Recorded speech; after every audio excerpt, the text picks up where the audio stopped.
Meus queridos, minhas queridas irmãs, que a graça e a paz do nosso Senhor Jesus seja com cada um de vocês nessa noite, queridos.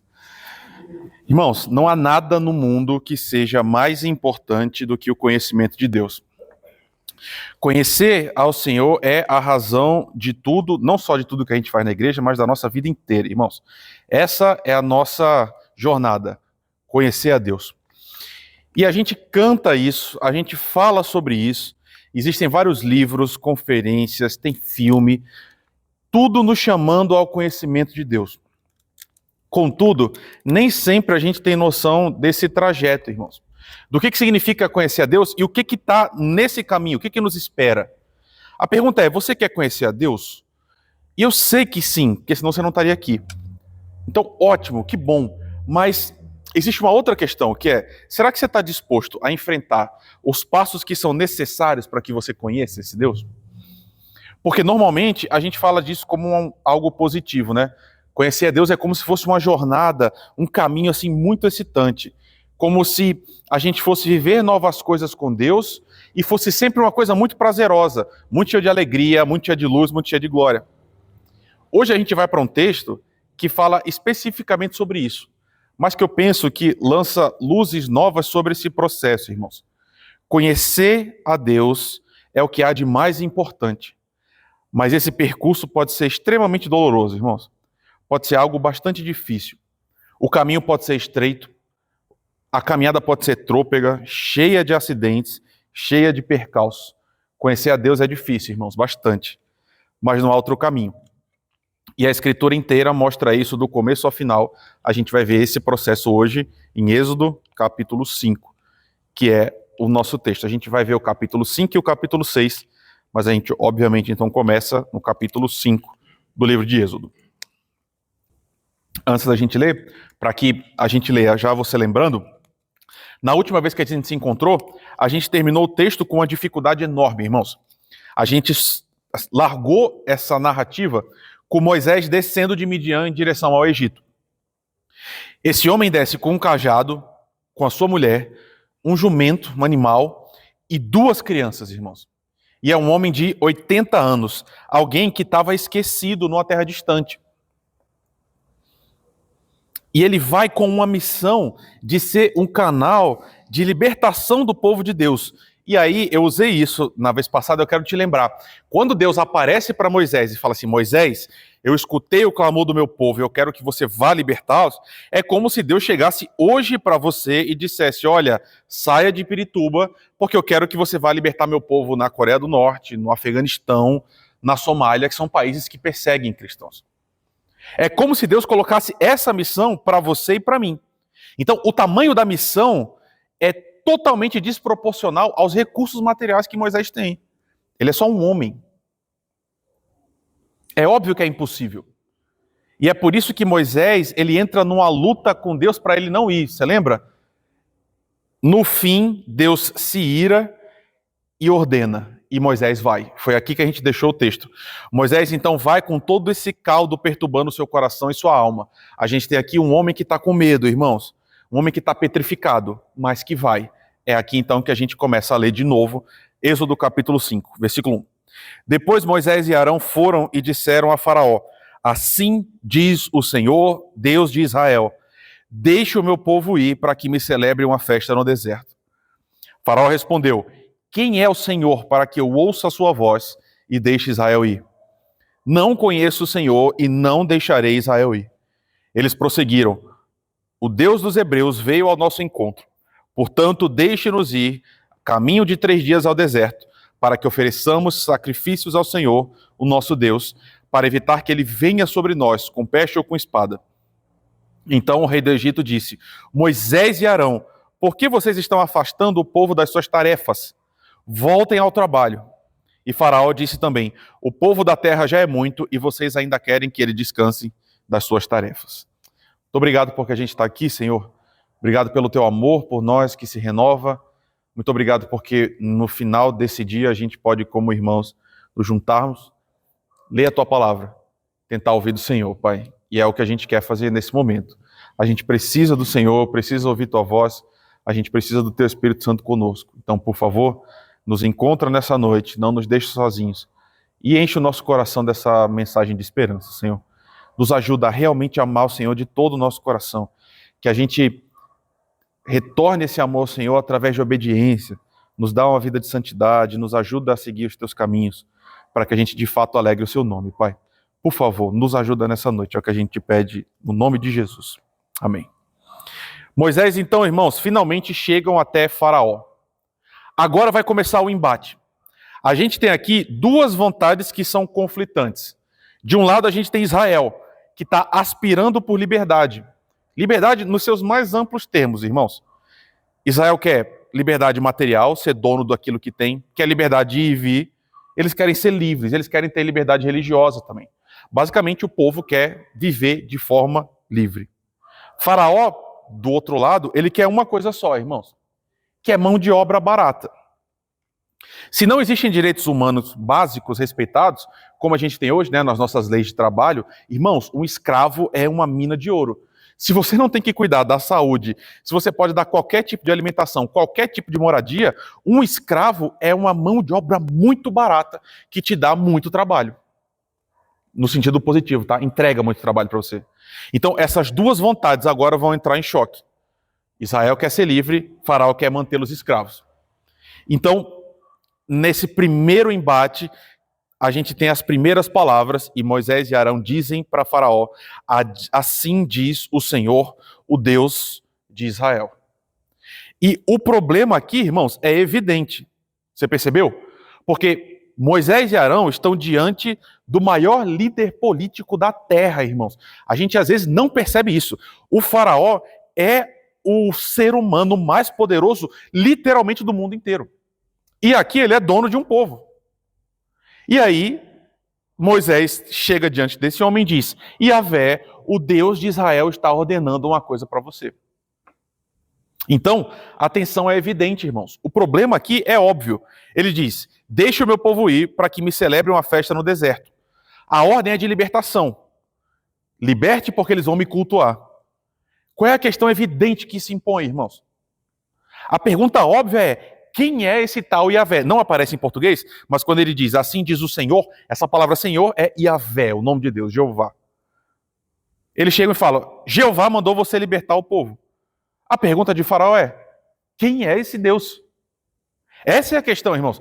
Quem é esse que está dando ordem para mim, que sou o homem mais poderoso da terra? E aí eu acho que você lembra junto comigo, irmãos, Faraó, para o Egito, para toda a nação, é uma divindade. Ele mesmo é uma divindade. Na teologia egípcia, a gente tem aqui, na verdade, uma nuance que é um pouquinho diferente. Faraó é o filho dos deuses, é um dos filhos dos deuses. Mas ele é um filho de um dos principais dos deuses. Ele não é Deus em essência. Eles não olhavam para Faraó e imaginavam: aqui está Deus. Mas quando ele agia, o povo entendia: quem está agindo é Deus através de Faraó. Você entende? Pode parecer pouca coisa, mas não é. O que eu estou dizendo para você é: quando o Faraó age, era como se a própria divindade agisse nele. Ele então tinha a função, ele era um mediador. Ou seja, quando ele faz uma coisa, ele faz porque o Egito inteiro está entendendo: Deus está agindo. É uma personificação, uma identificação bastante íntima, irmãos. Logo, a questão é: se eu sou próprio Deus em ação, quem é esse Yahvé para falar comigo? Quem é esse Deus que me dê qualquer tipo de ordem? E é exatamente isso que ele fala. Ele diz no versículo 2 para Moisés e para Arão: quem é o Senhor? Quem é Yahvé? Para que eu ouça e deixe Israel ir. E aí ele diz: eu não conheço o Senhor e, portanto, não deixarei que o povo vá. E aqui, irmãos, a gente tem a questão central do livro inteiro do Êxodo, que, penso eu, é a pergunta central da escritura inteira, irmãos. A pergunta é: quem é Yahvé? Quem é Deus? E essa é uma pergunta feita inúmeras vezes nesse texto e na escritura inteira. O próprio Moisés, nos capítulos anteriores, fez essa mesma pergunta. Você lembra? Quando Deus fala, ele diz: quem é o Senhor? Eu vou dizer o quê para o povo? Quem me mandou? Mas aqui a gente tem a mesma pergunta sendo feita não agora por um servo de Deus, mas agora por um inimigo. O inimigo de Yahvé está fazendo a pergunta, e isso muda tudo, irmãos. Porque perceba, é legítimo você querer saber quem Deus é. Mais uma vez, você está aqui por causa disso. É absolutamente natural você querer conhecer a Deus. E conhecer um Deus que você não conhece. Inclusive, vou repetir, essa é a questão central na vida do crente. A nossa salvação, inclusive em termos bíblicos, significa conhecer e prosseguir conhecendo esse Deus. Contudo, irmãos, a disposição do faraó é completamente outra, você entende? Quando ele pergunta quem é Deus, ele não está querendo, com um coração curioso, de aproximação, saber quem Deus é. Não é isso que ele está falando. Quando ele diz quem é esse Deus, não tem qualquer desejo genuíno de um relacionamento. A fala de Faraó é dada pelo eixo do desprezo. Ele diz, quem é esse Deus que pode achar que pode me dar qualquer tipo de ordem? A questão aqui de Faraó é, eu sou o maior, sou eu que mando. E, irmãos, você que já tem você que já tem familiaridade com a Escritura, essa questão vai aparecer outras vezes ao longo da Escritura inteira.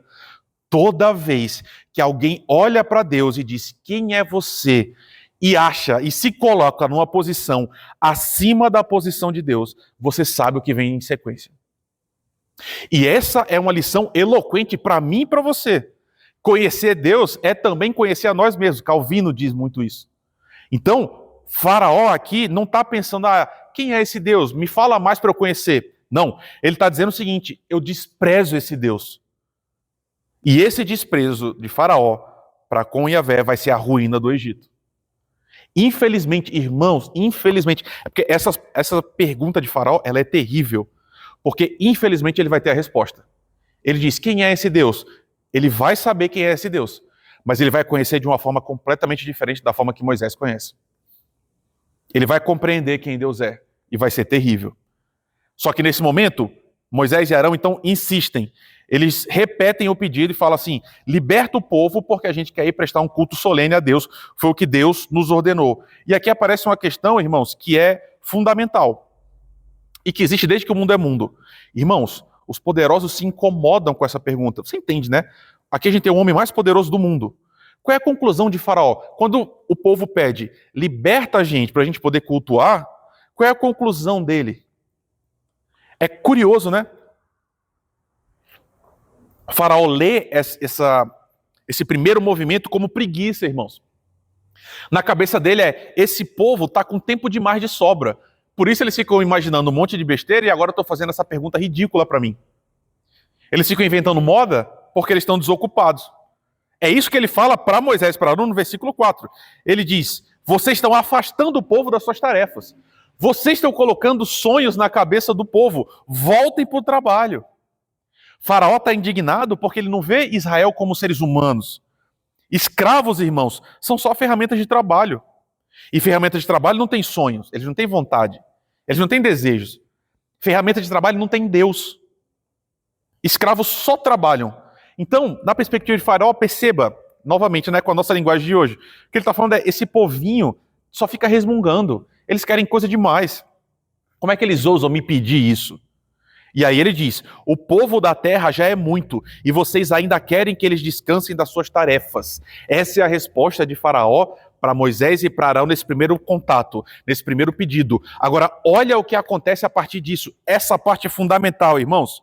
A gente vai ler agora uma porção um pouco maior, tá? Vamos ler toda, do 6 até o 14.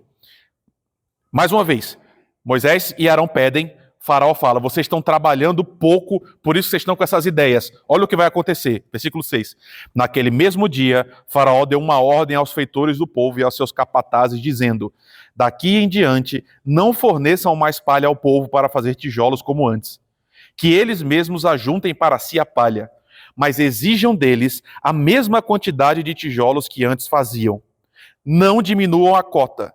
Eles estão desocupados e por isso gritam, vamos e sacrifiquemos ao nosso Deus. Imponham mais serviço a esses homens, para que se mantenham ocupados e não deem ouvidos a palavras mentirosas. Então os feitores do povo e os seus capatazes foram e falaram ao povo, assim diz Faraó, não fornecerei mais palha para vocês. Vão vocês mesmos e ajuntem palha onde puderem achar, porque não haverá redução no trabalho de vocês. Então o povo se espalhou por toda a terra do Egito para juntar restolho em lugar de palha. Os feitores os pressionavam, dizendo: terminem o trabalho de vocês, a tarefa do dia como quando havia palha. E os capatazes dos filhos de Israel, que os feitores de Faraó tinham posto sobre eles, foram açoitados. E os feitores perguntavam aos capatazes: por que não terminaram nem ontem nem hoje a tarefa de vocês, fazendo tijolos como antes? Irmãos, a conclusão de Faraó é óbvia dentro dessa mentalidade dos tiranos. Esse povo está querendo sair. Eles estão inventando coisas. Por quê? Porque eles estão desocupados. Como é que a gente vai impedir que isso aconteça? A gente vai esmagar esse povo com trabalho. A gente vai tornar a vida desse povo amarga, que foi a mesma coisa que aconteceu lá atrás, quando Moisés ainda era criança. Essa estratégia já apareceu antes. Na mentalidade dele, eles são insolentes. Então a gente vai torná-los ocupados a tal ponto que não vai sobrar nenhum espaço para nenhum tipo de sonho. Nem desejo, nem nenhuma vontade. Esse povo só vai trabalhar. A gente vai esmagá-lo. E aí, irmãos, a questão é, se existe uma reação de Faraó, é esperado que também haja uma reação de Israel. O povo vai começar a protestar. A gente viu, os capatazes vão se queixar para Faraó. E aí Faraó responde: vocês são desocupados, esqueçam o Senhor. Olha só no versículo 17, é isso que acontece. Essas são as palavras. O povo então vai reclamar, né? A gente não consegue mais trabalhar porque a carga é alta demais. Olha a resposta de Faraó: vocês são desocupados. Vocês estão desocupados e por isso dizem: vamos e sacrifiquemos ao Senhor. Voltem agora ao trabalho, vocês não receberão palha, mas terão que produzir a mesma quantidade de tijolos. Irmãos, a coisa só piora. Nada fica melhor em nenhum momento. Então o povo, para onde é que o povo vai agora? O povo já reclamou com o Faraó, deu errado, eles vão para onde? Eles vão voltar agora para Moisés e para Arão, irmãos. O povo se volta agora com os líderes. E perceba, os líderes aqui estavam à espera deles, é o que o versículo 20 diz. Mas o versículo 21 mostra para a gente o que o povo falou para Moisés e para Arão. Que o Senhor olhe para vocês e os julgue, porque vocês nos fizeram odiosos aos olhos de Faraó e diante dos seus servos, dando-lhes a espada na mão para nos matar. E a gente chegou aqui no momento, então, definidor, irmãos. O que o povo está dizendo, de uma forma clara, e eu acho que você está me acompanhando, é: a culpa da nossa vida está cada vez pior é de quem? De vocês. Quando as coisas pioraram, na hora do aperto, a conclusão de Israel é uma só: vocês, Moisés e Arão, fizeram isso conosco. A gente estava bem. A vida estava seguindo como sempre. E por causa agora da ação de vocês, a gente está numa situação muito pior. E aí, é claro, existe uma parte disso que é verdade. As coisas realmente pioraram. Então, negar a realidade não vai trazer nenhum benefício. As coisas estão pior mesmo. Mas percebam, irmãos, antes as coisas não estavam bem. Eles eram escravos, irmãos. A vida já era amarga. A dor é real. Só que a sensação agora de pior é muito concreta, é muito real. O povo todo está sendo esmagado por Faraó. E a pergunta que se impõe, irmãos, para mim e para você é: e Moisés, irmãos? E Arão? Como é que a gente lida? E olha como esse texto é importante, irmão, para mim e para você. Como é que a gente lida quando obedecer a Deus torna todas as coisas piores? Porque eu acho que talvez você não lembre, mas se você voltar comigo para a semana passada, tenta lembrar. Irmãos, Moisés não tinha pedido essa missão. Moisés não chegou para Deus e falou: Senhor, eu quero ir lá resgatar o povo, o Senhor me ajuda? Não foi isso que aconteceu, irmãos. Pelo contrário, esse homem estava vivendo, se não a melhor fase da sua vida, uma fase da vida muito estável, irmãos. Estava tudo no seu lugar, ele estava só trabalhando no lugar dele, tranquilo. Família já feita, tudo seguindo em paz. Deus aparece para Moisés. Pelo contrário, quando Deus aparece e chama Moisés, ele diz explicitamente: Deus, eu não quero ir. Me poupa desse trabalho. Lembra no final? Ele vai dando várias desculpas. No final, ele diz: Deus, manda literalmente qualquer outra pessoa no meu lugar. Eu não quero ir. Mas Deus disse, não, você vai. Só que agora, depois de ter ido e depois de ter obedecido a Deus, o povo inteiro está dizendo, a gente vai morrer por causa de vocês. E a gente acabou de ler que alguns tinham sido agredidos. Você consegue imaginar isso? Você consegue imaginar, por uma ação sua, alguém ser brutalmente agredido na sua frente por uma ação que partiu de você? Essa é a tensão do texto, irmãos. E olha como isso é sério, porque, mais uma vez, eu não sei o que foi que aconteceu. Não sei direito. Eu falo isso sempre, mas é porque me pega de surpresa. Irmãos, em algum momento eu acho que a igreja parou de ler a Bíblia. Porque do jeito que muitos pastores falam, é o seguinte, Deus tem sonhos para você. E se você viver os sonhos de Deus, tudo vai dar certo. A ideia é, se você estiver no centro da vontade de Deus, nada vai dar errado. A sua vida só vai melhorar, tudo vai dar certo. Irmãos, onde é que tem isso na Bíblia? Fala para mim, onde está escrito na Bíblia e qual é o exemplo da Bíblia que quando as pessoas obedecem a Deus, a vida dá toda certa? Quase sempre é o contrário, irmãos. A gente está vendo isso aqui agora. Quando obedecer a Deus, gera esse tipo de resultado. O que a gente faz? Como é que a gente fica? Porque uma coisa é obedecer a Deus e aí seu salário dobrar, você de repente ganhar uma herança. Ok. E quando acontece isso aqui? Porque, irmãos, deixe-me referir agora, especialmente para vocês que não são líderes. Essa é uma posição que não é fácil, irmãos. Ser líder é muito difícil, porque toda decisão que a gente toma na vida tem consequências, sempre. Cada escolha que a gente faz é uma renúncia. Se a gente vai para um lado, isso significa que a gente não vai para o outro. E aí, a liderança é responsável por fazer escolhas, irmãos, que trazem consequências reais. E isso necessariamente significa descontentamento. Num sentido muito real, liderar é desagradar as pessoas. Irmão. Só que tem uma coisa, ninguém gosta de estar nessa posição, irmãos. Na verdade, quando eu escrevi isso aqui, me veio à mente que eu acho que algumas pessoas até gostam. Tem gente que gosta de não ser gostado. É esquisito, mas tem. Mas a maioria das pessoas gosta de ser gostado. A maioria das pessoas gosta de fazer coisas e que as pessoas que são alvo dessas decisões digam, caramba, que bom, você me ajudou, a vida melhorou, a gente está indo para um caminho melhor.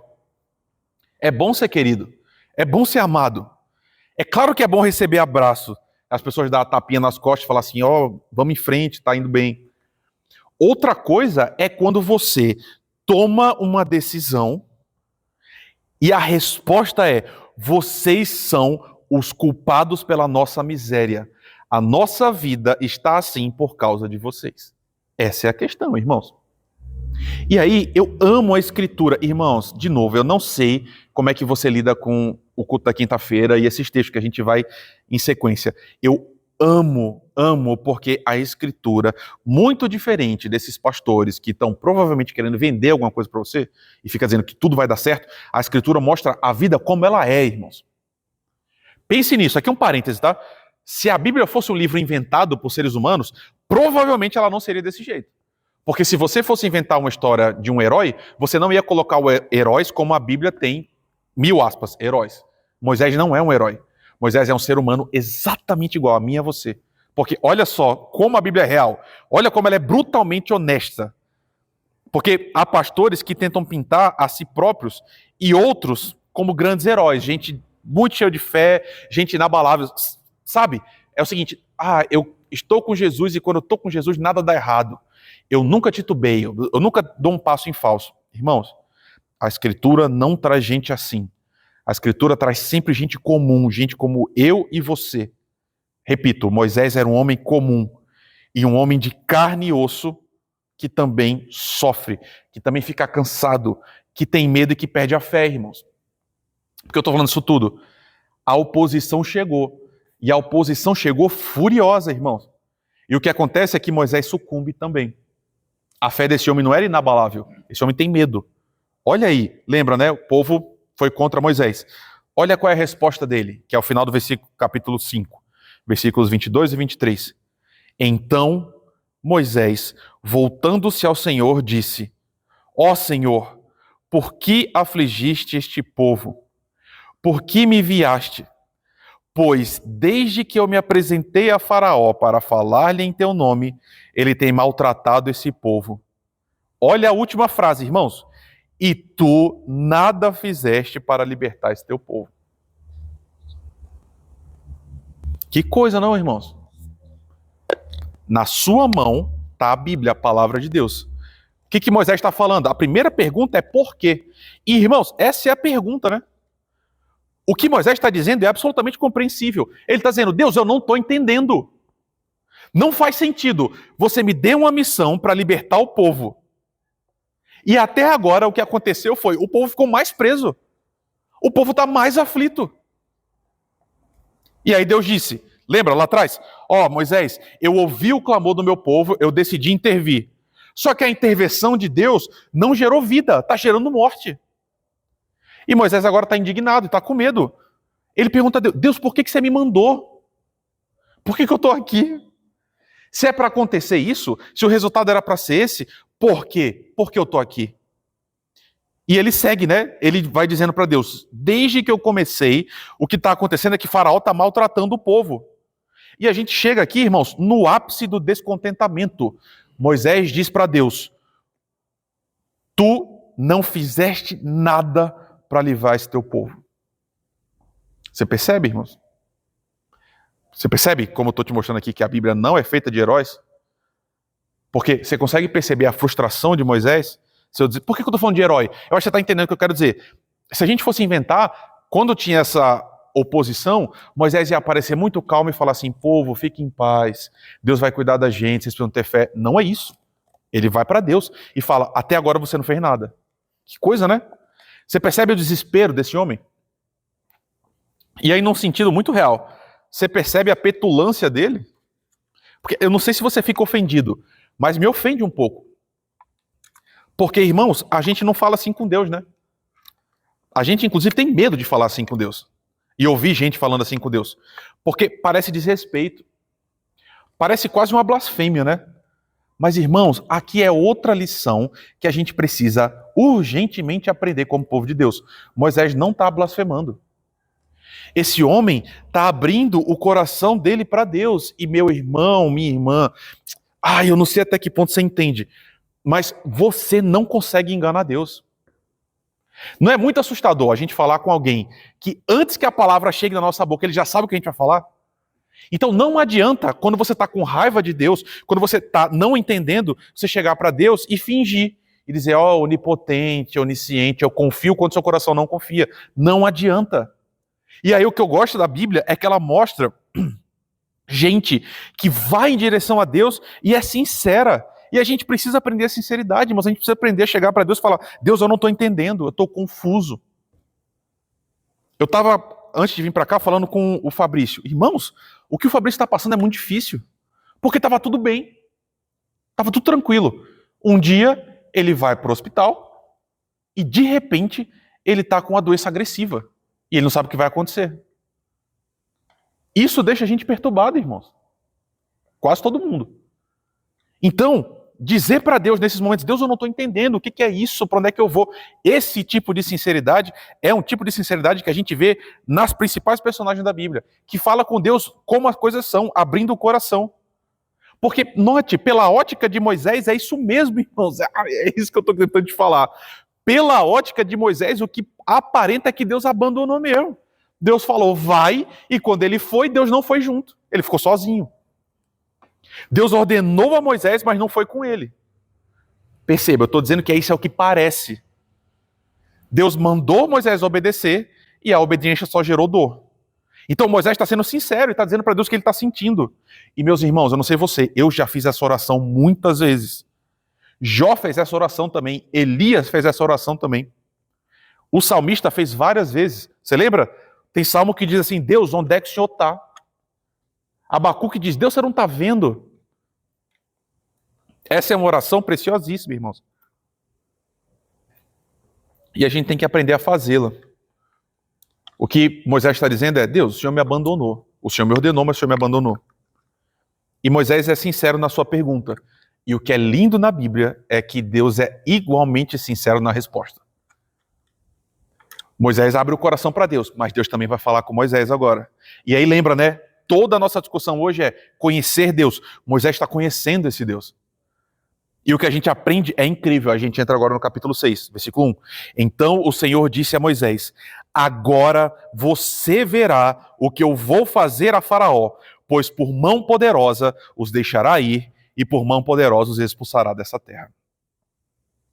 Moisés, você vai ver o que eu vou fazer. E daqui para frente a gente não vai ler, mas a gente tem várias declarações de Deus que todas são marcadas por um artifício literário fundamental. Está no texto, está na própria tessitura do texto, está nas palavras. Deus começa a falar para Moisés um monte de coisa que talvez Moisés não soubesse, inclusive, e certamente não sabia como deveria saber. Quando Deus começa a resposta, ele diz: Moisés, eu sou o Senhor. Eu apareci a Abraão, Isaque e Jacó. Fui eu que estabeleci minha aliança. Eu ouvi o grito dos filhos de Israel. Eu lembrei da minha aliança. A resposta de Deus, irmãos, é enfática. Aqui a gente tem a presença dos pronomes. Na língua hebraica, a gente normalmente não tem. Os pronomes são omitidos, perdão. Mas aqui eles são explícitos. Deus está dizendo: fui eu que chamei, eu que apareci, eu que falei. O que Deus está dizendo, em outras palavras, é: Moisés, você está olhando para você. Você também olha para Faraó, mas você está olhando para o lugar errado. O centro da missão não é o seu tamanho, o centro da missão não é o tamanho de Faraó. O que Deus está fazendo é reorientando o olhar do seu servo de novo. E aqui, irmãos, tem outra coisa que eu já falei para você várias vezes. Deus não fulmina Moisés, porque Deus poderia ter feito isso. Deus poderia dizer: como assim? Como assim você está me perguntando alguma coisa? Eu não mandei? Você devia ficar calado. Deus não repreende Moisés nesses termos. Pelo contrário, Deus acolhe essa oração sincera de Moisés, mas reorienta. A ação de Deus é corretiva. Deus vai ajudando Moisés a perceber e a entender qual é o centro. No versículo 6 ele diz: se eu fiz tudo isso, então agora diga aos filhos de Israel: eu vou tirá-los do trabalho pesado, eu vou livrá-los, eu vou resgatá-los. Eu os tornarei povo e serei o seu Deus. E aí o versículo 7 diz, perceba como o tema é conhecer a Deus. O Senhor está dizendo: e vocês saberão que eu sou o Senhor, o seu Deus, que os tiro dos trabalhos pesados. Vocês vão saber que eu sou Yahvé, o Senhor. Eu os levarei para a terra que jurei dar a Abraão, Isaque e Jacó. E aí ele termina com um refrão lindo na Bíblia, eu acho lindo pelo menos. Eu sou o Senhor. Esse é o centro, irmãos. Todo o livro do Êxodo se resume aqui. Deus está se apresentando para Israel. Deus está se apresentando para os egípcios. A grande questão é: quem é esse Deus? Deus responde a Moisés e ele diz: no final de tudo isso, Moisés, vocês vão saber quem eu sou. E aqui, irmãos, tem uma lição importantíssima para a gente. E talvez tenha sido por isso que você saiu de casa hoje para vir aqui conversar comigo. Porque alguns de vocês já conhecem, outros ainda não. Outros não como deveriam conhecer. Mas a coisa mais importante na vida é conhecer o Senhor. Não tem nada mais importante. E meus irmãos, conhecer na Bíblia, se Deus me der a graça de ser pastor nessa igreja por 40 anos, você ainda vai me ouvir por mais 40 anos eu falando exatamente a mesma coisa. Eu já te falei isso outras vezes, eu vou repetir. Conhecer na Bíblia não significa conhecer como a gente usa normalmente a palavra conhecer. A mentalidade bíblica é outra. Conhecer a Deus não significa estudar sobre Deus. Eu já falei isso milhares de vezes para você. Conhecer na Bíblia significa relacionamento. O conhecimento que nós somos chamados a ter de Deus não é um conhecimento como a gente tem, por exemplo, de matemática, que você aprende uma fórmula e depois você aplica essa fórmula. Não é assim que funciona com Deus. O conhecimento que se requer de nós não é um conhecimento de estudo, é um conhecimento de relacionamento. É como você conhece sua esposa, como você conhece seu marido, seus filhos, seus pais, seus irmãos. O conhecimento na Bíblia é conhecimento de vivência, irmãos. E aí eu quero repetir, eu quero apelar para a sua experiência de novo. Irmãos, num certo sentido, todos nós conhecemos Nova York, por exemplo, porque está no filme direto, aparece na TV direto. Você já viu várias vezes, você vê até notícias disso.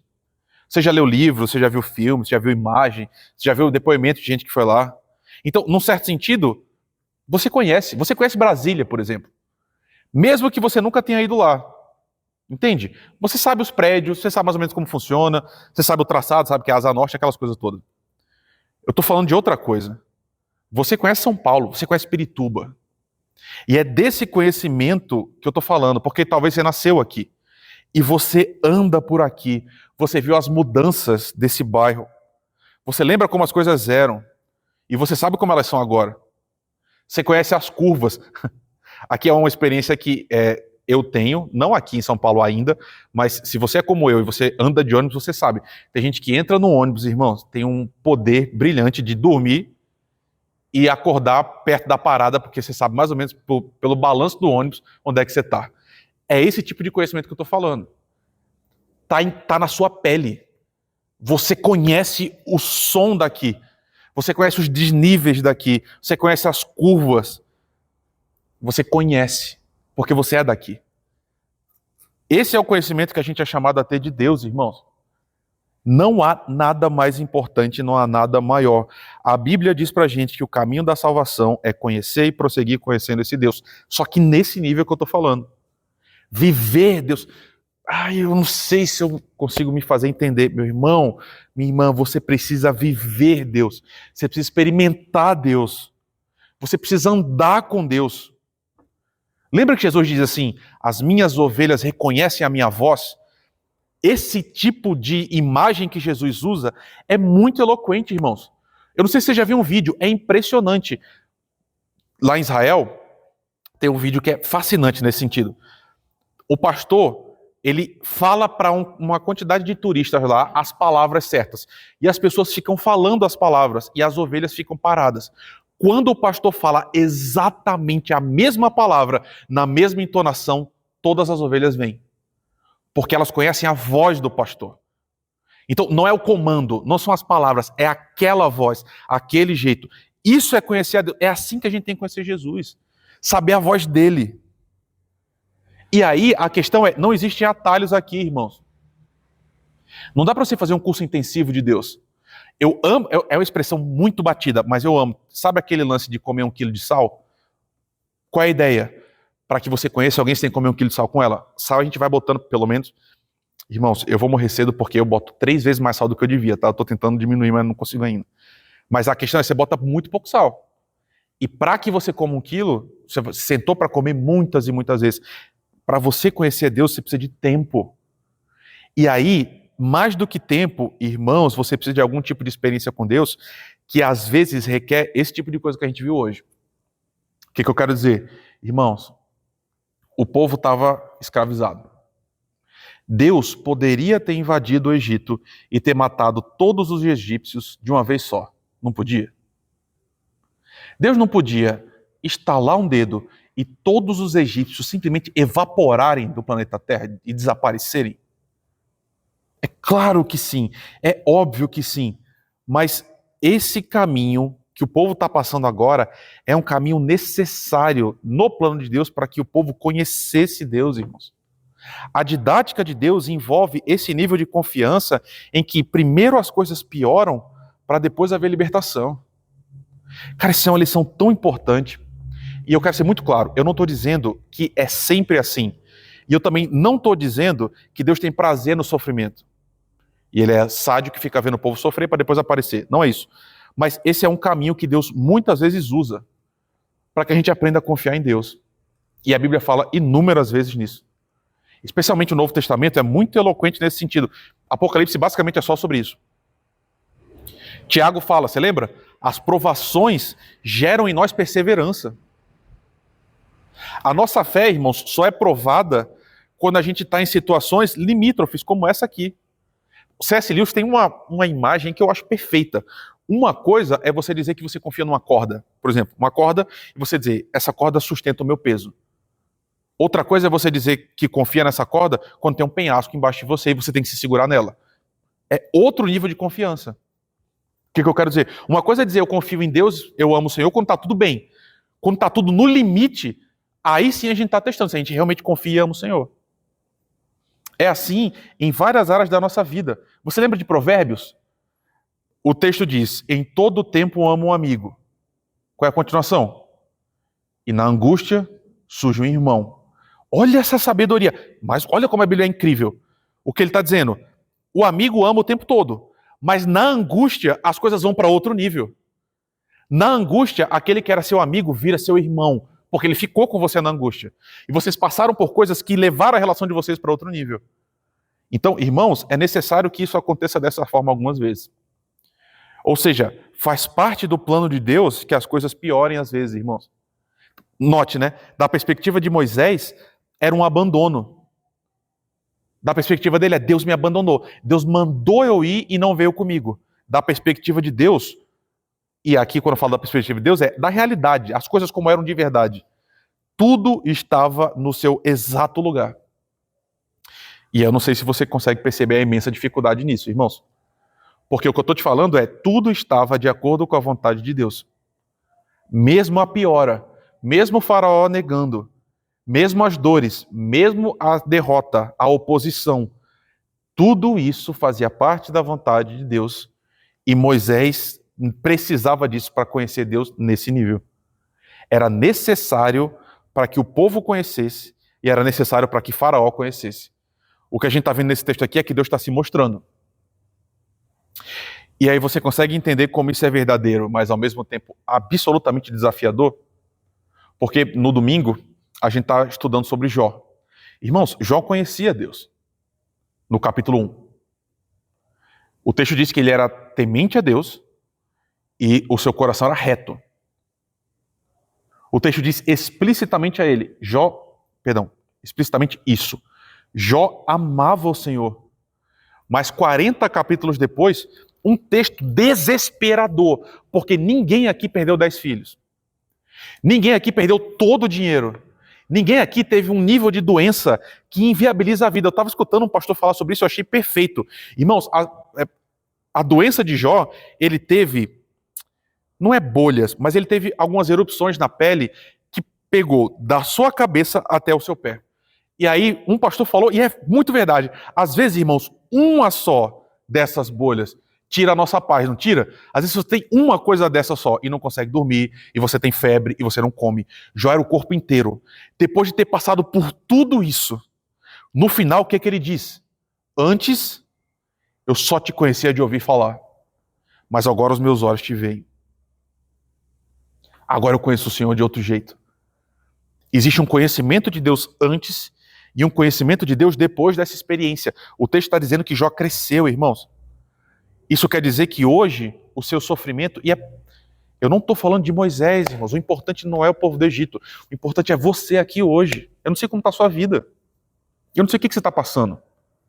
Talvez você esteja num sofrimento como o sofrimento de Moisés nesse momento que é falar assim, Deus, onde é que o Senhor está? O Senhor me abandonou, você não fez nada. O Senhor mandou eu fazer as coisas, eu estou te obedecendo, as coisas estão só piorando. A gente hoje pode ter outro olhar. Será que Deus te esqueceu mesmo? Será que Deus te abandonou? Irmãos, essa é uma pergunta muito importante. De novo, a gente está no limite da blasfêmia, porque falar sobre isso é meio assustador, né? Mas será que Deus é mau? Porque se você for sincero, talvez em algum momento você tenha pensado isso. Será que Deus é mau para mim? Porque certamente teve momentos da minha vida que eu pensava que só tinha duas explicações. Ou Deus não é bom, ou Deus não quer ser bom para mim. Só podia ter na minha cabeça só podia ter uma dessas explicações. Talvez seja o seu caso aqui hoje. Talvez você esteja pensando que Deus tem prazer em ver você sofrer. E aí, meus irmãos, eu quero repetir para não ser mal entendido. Eu não estou dizendo que todo sofrimento é necessário. Eu não acredito que Deus mata a criancinha para que os pais sejam melhores. Eu não acho isso.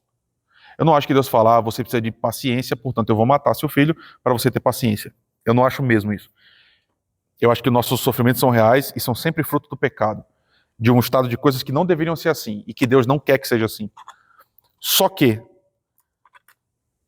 Deus se ele não literalmente causa o sofrimento por desejo, uma coisa é verdade: Deus permite que o sofrimento aconteça. Aí isso sim. Deus realmente permite que coisas horríveis aconteçam. E a pergunta que as pessoas fazem é por quê? Eu não sei. Não sei. Só o Senhor sabe os motivos pelos quais coisas horrorosas acontecem. Mas eu sei uma coisa, que se você puser o seu coração nele, mesmo nos sofrimentos que não deveriam acontecer, porque são frutos de pecado, você vai conhecer Deus de uma forma diferente. O seu sofrimento pode gerar conhecimento se você colocar o seu coração na mão desse Deus que não explica o sofrimento pra gente, mas que passa com a gente por ele. Sua dor, sua incompreensão pode criar as condições para que você conheça a Deus num outro nível, meu irmão. Completamente diferente. E isso muda todas as coisas. E aí eu repito, isso não explica, mas preenche o sofrimento de sentido. Nenhum sofrimento é em vão. Porque a gente é o povo que vive com Jesus. E quando Jesus está com a gente, ele vai transformando a nossa vida, mesmo no meio das piores coisas que acontecem conosco. E aí, se você viver desse jeito, como Moisés viveu, insistindo, indo em frente, a voz de Jesus vai ser mais conhecida para você. E você vai conseguir perceber melhor a presença dele o tempo todo. Então, olha só que coisa, né? Você saiu numa quinta-feira e olha o nível de pergunta que eu estou fazendo para você. Mas eu acho que é isso que o texto está dizendo. Você acredita nisso, meu irmão? Irmã? E aí, não responde para mim, responde para Deus. Você acredita nisso? Seja sincero. Você confia em Deus? Mesmo? E aí, uma das coisas que eu acho que a gente tem que fazer hoje é ser sincero para Deus. Termina aqui, abra seu coração para Deus, fala com Ele, reclama. Porque é Ele que diz, lance sobre mim as suas ansiedades, eu vou cuidar de vocês. Tenha certeza, você vai conhecer a Deus de uma forma diferente quando você começar a olhar para o sofrimento a partir disso. Como é que o nosso texto termina? Depois desse encontro, o que você espera, né? De novo, se a Bíblia fosse um livro de heróis, você espera que Deus falou isso tudo e agora Moisés vai ficar cheio de energia, vai dar tudo certo. Versículo 9. Desse modo Moisés falou aos filhos de Israel, mas eles não deram ouvidos a Moisés por causa da angústia do coração e da dura servidão. O texto é explícito, por causa da angústia e da dura escravidão, esses homens não conseguiram ouvir o que Moisés estava dizendo. Estava doendo tanto que eles não conseguiram perceber. A dor era tão intensa que sublimou a voz de Deus. O povo não ouviu. E notem novamente a dificuldade, né? A liderança tem a voz de Deus, faz exatamente o que o Senhor falou e o povo não ouve. Mas essa é a missão. E aí, mais uma vez, Moisés vai brigar com Deus. Perceba, estou tentando te falar. Mesmo depois de Deus ter falado, Moisés está de novo brigando com Deus, agora no versículo 11. O Senhor falou a Moisés dizendo, vai e diga ao faraó, rei do Egito, que deixe os filhos de Israel saírem da sua terra. Moisés, porém, respondeu ao Senhor, dizendo, eis que os filhos de Israel não me têm ouvido. Como, pois, me ouvirá faraó? E não sei falar bem. Mesma coisa, irmãos. Ele está dizendo, Deus, nem o povo está me ouvindo. Como é que eu vou falar para faraó? Eu nem falo bem, eu nem devia estar aqui. E é aqui que a gente vai suspender o texto, irmãos. A gente vai parar por aqui. Deus diz, vá. Ele fala, mesmo assim, vá. Moisés e Arão, vocês devem ir. Porque é a mesma coisa comigo e com você, meu irmão. Minha irmã, você tem medo? Você está olhando para os desafios? A missão parece grande demais. Os problemas grandes demais, inatingível demais. Você está sofrendo oposição, confronto. Você está com vontade de desistir porque você é pequeno demais? Porque Moisés fala isso direto, né? Então prepare-se, meu irmão, minha irmã. Talvez Deus esteja levando você para um outro nível de conhecimento dele. Siga em frente, meu irmão, obedeça. Coloque os seus olhos em Jesus Cristo, que é o Senhor da missão. Abra o seu coração e continue, meu irmão, minha irmã, não desista. Deus está se revelando para você. Talvez Deus esteja falando profundamente com você e você não está conseguindo ouvir. Não importa o seu sofrimento, no final dele, se você se colocar nas mãos do Senhor, confiar nele, você vai conhecer o Senhor como você ainda não conhece. E aí você vai saber que Yahvé é o Senhor, o Eu Sou o Todo-Poderoso. Muito obrigado, Senhor, pela tua palavra que nos desafia tanto a continuar olhando para o Senhor, a despeito da nossa pequenez, Deus, das nossas incompreensões, do nosso coração que é pecador, Senhor, que é falho, que é miserável. Mas obrigado porque o Senhor não desistiu de Moisés, o Senhor não desiste da gente também, Senhor. Obrigado porque o Senhor se revela a nós. E é isso que eu peço que o Senhor faça com os meus irmãos, Pai. Enche o nosso coração de conhecimento de Ti. Nos ajuda a perceber como o Senhor é. E colocando os nossos olhos em Jesus, que a gente viva uma vida de fé, confiando que as nossas vidas estão nas Tuas mãos, Pai. Enche o coração dos meus irmãos do Senhor. Sê conosco, é o que a gente te pede no nome precioso de Jesus. Amém.